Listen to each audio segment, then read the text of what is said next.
On aura aussi tout ce qui est clause de cession. Si on Mhm. veut vendre son fonds de commerce avec son bail commercial, et on peut avoir des clauses d'agrément, enfin dans certaines conditions, on peut avoir aussi des clauses de garantie.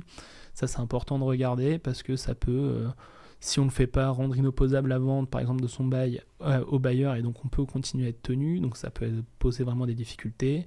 Les garanties, pareil, on peut par exemple être poursuivi, si on reprend le texte, c'est le vendeur peut être poursuivi du fait que son acheteur est défaillant dans ses obligations pendant une durée de 3 ans. D'accord. Et après, des fois, il y a des bailleurs qui disent tous les acheteurs successifs.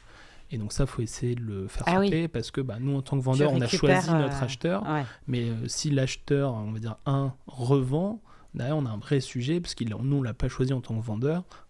Et du coup, là, on peut être aussi tenu par ces dettes-là. Donc ça Hmm. peut être un vrai sujet.